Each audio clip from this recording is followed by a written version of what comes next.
She was inside that arena, saw the explosion. Kiara, what did you see? Yeah, they just started letting everyone out. The music had just gone off. There was a massive explosion. There was a bang. There was smoke coming up. Sorry, excuse me.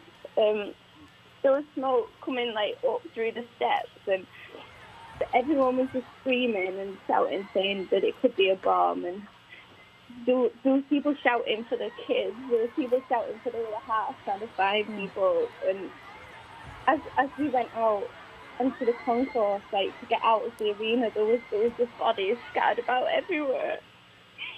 And there was just blood and people's belongings on the floor. And we just ran. There was all the traffic was at a standstill, and we were just running through the roads. And it was just chaos. It was just... Kiara, I'm so sorry. I know that you haven't even had a moment to process this, and you're coming on to share this. I appreciate that so much. When you walked through those tunnels, you're saying you saw a lot of people who were lying down. Yeah, there was at least 20, 30 people on the floor. Some that you could see straight off were just dead. You could just see that they were just passed away. There was some people with injuries. There was a few, like, there was a guy, or there was a husband that holding, like, what looked like his wife, and she wasn't in a good state. And from where you were, Kiara, those people, could you tell sort of, did it look like it had happened sort of in the stampede, or was this near where the explosion may have happened? Were you even able to tell as you went by? There was blood everywhere. It wasn't in the stampede because there wasn't that many people out at that minute. It was just as we opened the door to get out of the arena, as they were letting people out. And there was blood. Yeah, there was blood, and people's shoes and handbags and bits of food and phones, and it was just mad. It was just crazy. And Kiara, was the people you were with, are they all safe? Yeah, we're all safe. It's just a bit shook up at the minute. I don't think I'll ever get rid of the images.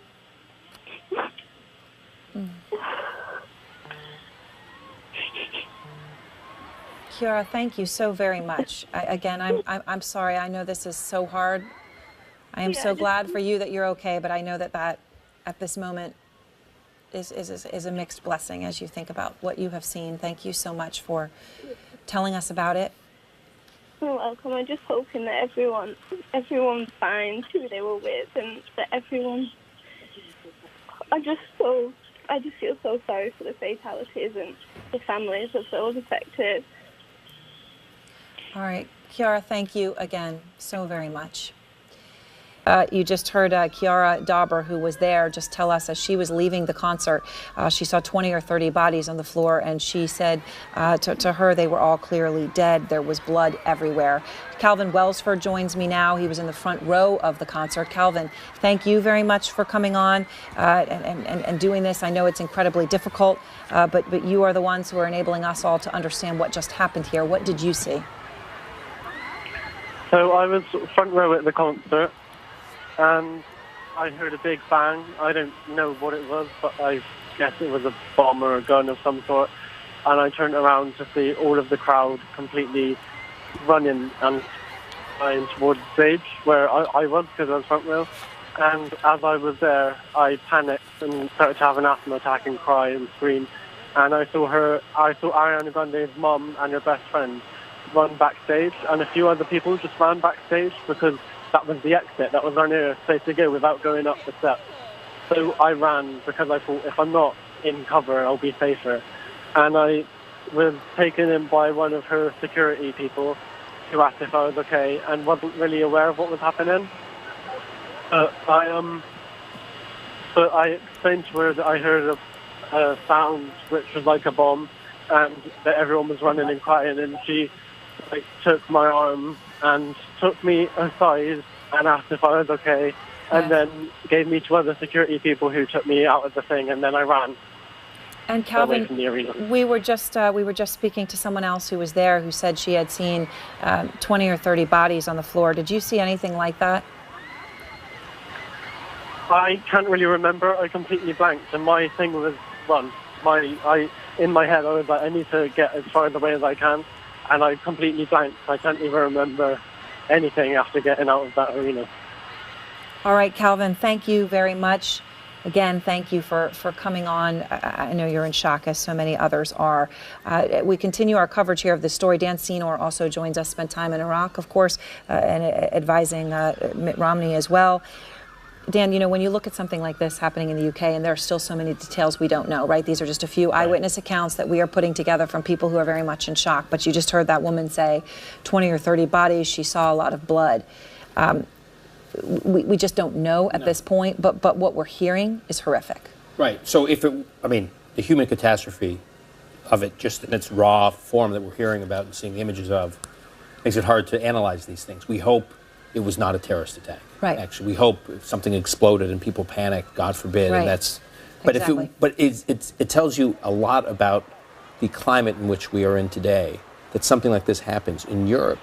10, 15, 20 years ago, we wouldn't have, our minds wouldn't have immediately gone to a terrorist attack. Between France and Brussels and all these terrorist, UK, these terrorist attacks have been going on around the region.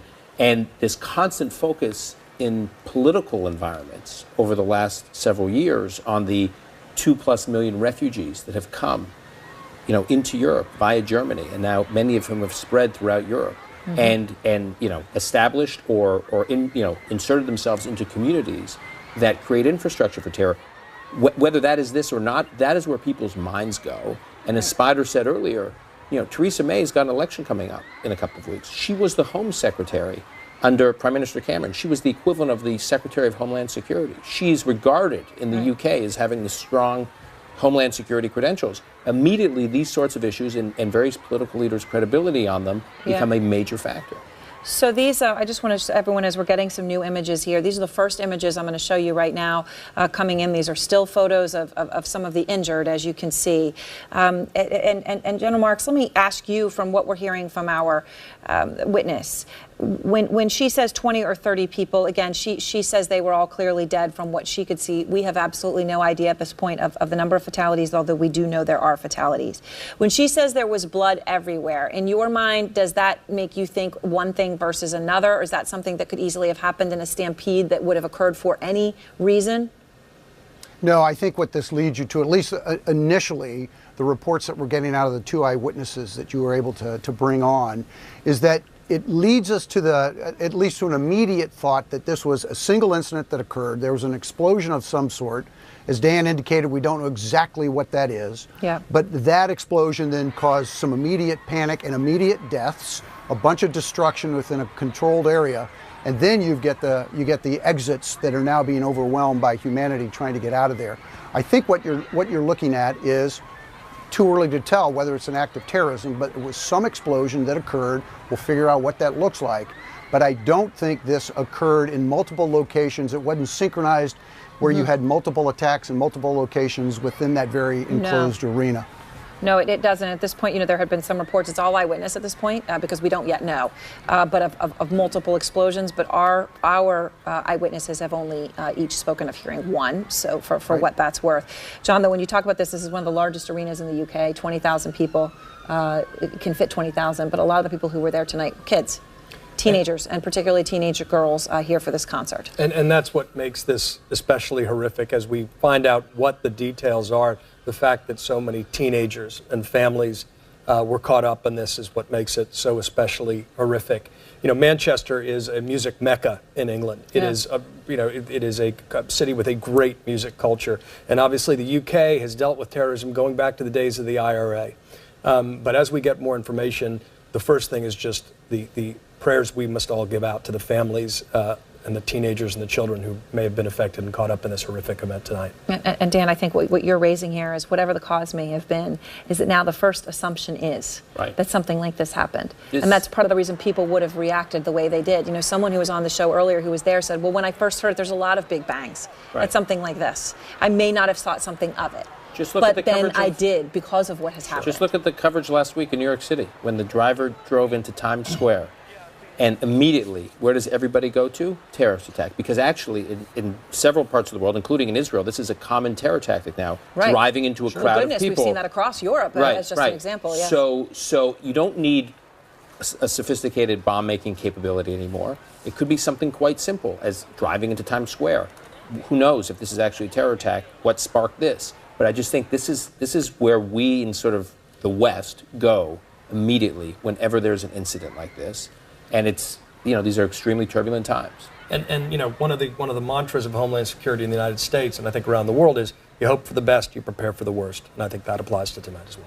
And General Marks, how quickly do you think we're going to know what happened here? Obviously, we're now in just about not even 1 hour since we first heard of this, just about 1 hour. It doesn't matter what time it is in the UK. They're working every second that they can. How quickly do you think we will know what this was, whether it was terror or just some horrible accident that caused stampedes?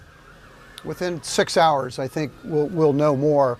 The priorities of work right now will be to care for the wounded, keep those alive, isolate the dead. Let's be objective about this. Isolate the area so you can begin to build the forensics, make this thing as antiseptic as you can, and you start diving into it. So you'll have multiple teams that have rehearsed this over multiple times, unfortunately, that will be doing their tasks to ensure that within a short order of time, you at least have a sense of where you need to go to figure out how this thing occurred. Dan. And if it was a terror attack, they also have to keep an eye on what other public venues are potential targets and are vulnerable. All of the above. If there's, God forbid, if there's a sophisticated coordinated attack where you can hit multiple locations, they'll immediately keeping an eye on public transportation, any areas, venues that are highly concentrated with people. Whenever these attacks occur, if it is an attack, that's where law enforcement, Homeland Security, or the Home Office in the case of the UK goes. Yeah, and I think, John, it's worth remembering because I remember that afternoon. I think so many do. When the Paris attacks happened, obviously it was evening there. It was afternoon here.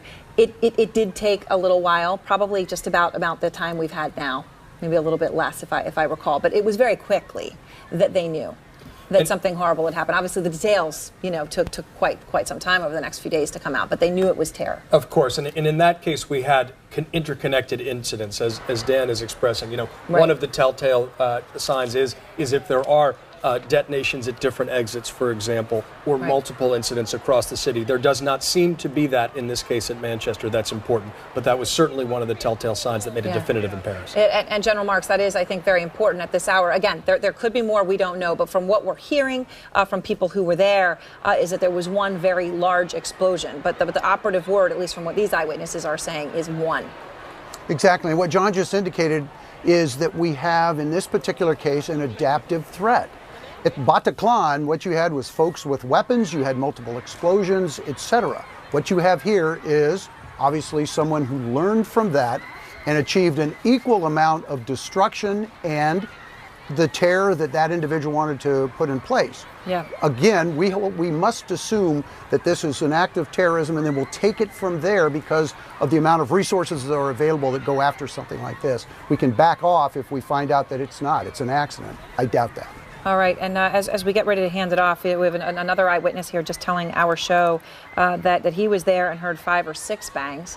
So as I said, very much piecing this together. It is very uncertain at this hour what it could have been, but this one's saying 5 or 6 bangs. Let's hand it off now for the continuing